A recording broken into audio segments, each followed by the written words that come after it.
क्या होता है जब एक सुपरस्टार अपने स्टारडोम का गलत फायदा उठाता है। एक ऐसा इंसान जो करोड़ों के दिलों में राज करता है, लेकिन शायद ये समझता है कि वो रूल्स के ऊपर है। आज बात करते हैं उस इंसिडेंट की जो 2012 में हुआ वानखेड़े स्टेडियम में। ये एक ऐसा मोमेंट था जो एक सेलिब्रिटी की एरोगेंस और कॉन्फिडेंस को सामने ले आया। 2012 आईपीएल के एक मैच के बाद शाहरुख खान के बिहेवियर ने हर जगह हेडलाइंस बना दी। वानखेड़े स्टेडियम में कोलकाता नाइट राइडर्स और मुंबई इंडियंस के मैच के बाद शाहरुख खान ने अपने बच्चों और दोस्तों के साथ फील्ड पर जाने की कोशिश कर रहा था।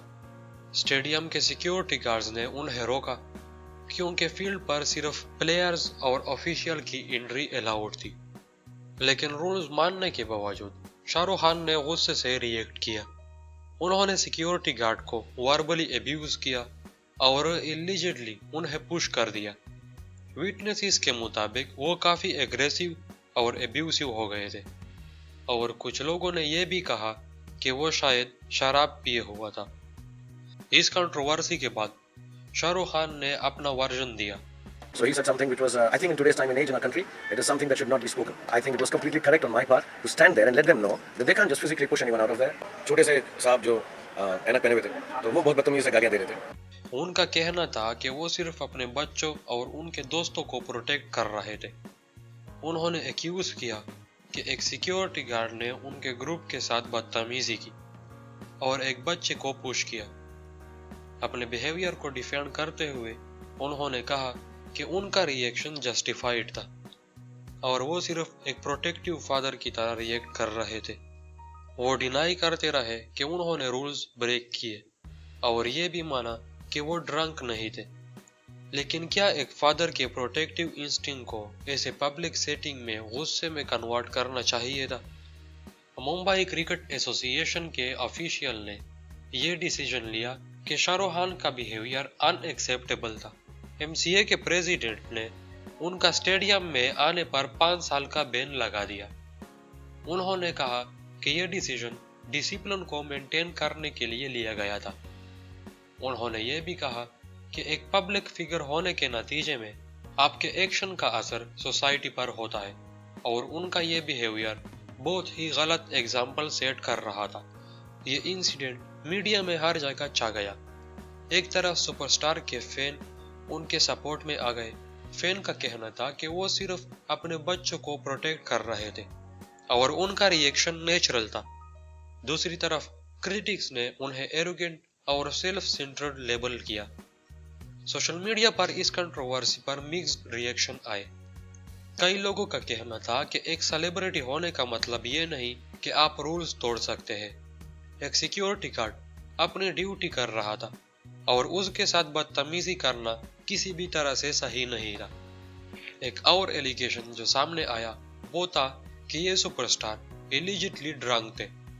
एमसीए ऑफिशियल और कुछ विटनेसेस ने क्लेम किया कि उनका बिहेवियर उनका इंटॉक्सिकेटेड होना दिखाता है, लेकिन सुपरस्टार ने रिपीटेडली ये डिनाई किया और कहा कि उन्होंने अल्कोहल कंज्यूम नहीं किया था। लेकिन अगर ड्रंक ड्राइविंग या पब्लिक इंटॉक्सिकेशन को क्राइम माना जाता है तो क्या एक ड्रंक सुपरस्टार का पब्लिक में ऐसे बिहेव करना एक्सेप्टेबल हो सकता है? एक और इंटरेस्टिंग बात यह थी कि इस इंसिडेंट के बाद शाहरुख खान ने डायरेक्टली अपोलोजाइज नहीं किया। उन्होंने रिग्रेट एक्सप्रेस किया लेकिन अपने एक्शन को जस्टिफाई भी किया। लेकिन ये बात तो सही है कि 17 मई को वानखेड़े स्टेडियम में काफी गुस्सा कर दिया था। हाँ, मैं बहुत गुस्सा हो गया था, मैं बहुत नाराज हो गया था और मुझे इसकी बहुत शर्मिंदगी भी है क्योंकि मेरे बच्चे थे वहाँ पे और मैं उनको मारने के लिए गया। मार सका नहीं मैं उनको क्योंकि मुझे वहाँ जो थे वो पुलिस वाले बोलते रहे कि अगर आपने मार दिया ना तो जेल कर दूंगा आपको। उन्होंने कहा कि अगर उन्होंने कुछ गलत किया तो वो रिग्रेट करते हैं, लेकिन उन्होंने सिक्योरिटी गार्ड के बिहेवियर को ब्लेम भी किया। क्या एक अपोलॉजी उनके ईगो से ज्यादा बड़ी थी? कि एक सुपरस्टार को अपने एक्शन का कॉन्सिक्वेंस फेस नहीं करना चाहिए था? यह इंसिडेंट शाहरुख खान के इमेज पर एक छोटी सी दरार बन गया था, लेकिन सरप्राइजिंगली उनकी पॉपुलैरिटी पर इसका ज्यादा असर नहीं पड़ा। फैंस ने उन्हें डिफेंड किया और कुछ लोगों के लिए ये इंसिडेंट एक माइनर इशू था, लेकिन उनके क्रिटिक्स के लिए ये एक परफेक्ट एग्जाम्पल था एक सेलिब्रिटी के एरोगेंस का। 2015 में MCA ने उनका बैन लिफ्ट कर दिया। उनका कहना था कि अब टाइम के साथ चीजें रिजॉल्व हो चुकी है। लेकिन क्या ये बैन जेन्युइनली इन्फोर्स हुआ था? क्या एक पब्लिक फिगर पर रूल्स लागू करने में हम कंप्रोमाइज करते हैं? ये सवाल अब भी वैलिड है। ये कंट्रोवर्सी एक इम्पोर्टेंट लेसन देती है। एक सेलिब्रिटी होने का मतलब ये नहीं कि आपके एक्शन के कॉन्सिक्वेंसेस नहीं होंगे।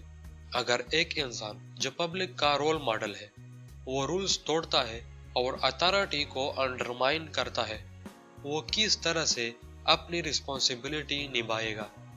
आज भी ये इंसिडेंट एक रिमाइंडर है कि फेम और पावर के साथ रिस्पॉन्सिबिलिटी भी आती है। सुपरस्टार होने का मतलब ये नहीं कि आप हर सिचुएशन में सही होते हैं। इस इंसिडेंट ने यह प्रूव किया कि चाहे कितने भी बड़े स्टार हो, इंसानियत और डिसिप्लिन सबके लिए बराबर होने चाहिए। वानखेड़े स्टेडियम का ये कंट्रोवर्सी एक ऐसा मोमेंट है जो हमेशा याद रहेगा। ये सिर्फ एक क्रिकेट मैच के बाद का फाइट नहीं था, बल्कि एक एग्जाम्पल था एक स्टार के एरोगेंस का। क्या ये कंट्रोवर्सी अवॉइड हो सकती थी अगर शाहरुख खान अपने गुस्से को कंट्रोल करते? क्या एक अपोलॉजी इस इशू को क्विकली रिजॉल्व कर सकती थी? ये क्वेश्चन हमेशा खड़े रहेंगे। शाहरुख खान से एक्सपेक्टेशन ज्यादा होती है, लेकिन उन्हें अपने बिहेवियर से ये प्रूव करना होता है कि वो रोल मॉडल है। लेकिन इस इंसिडेंट में शाहरुख खान शायद वो स्टैंडर्ड मेंटेन करने में फेल हो गए।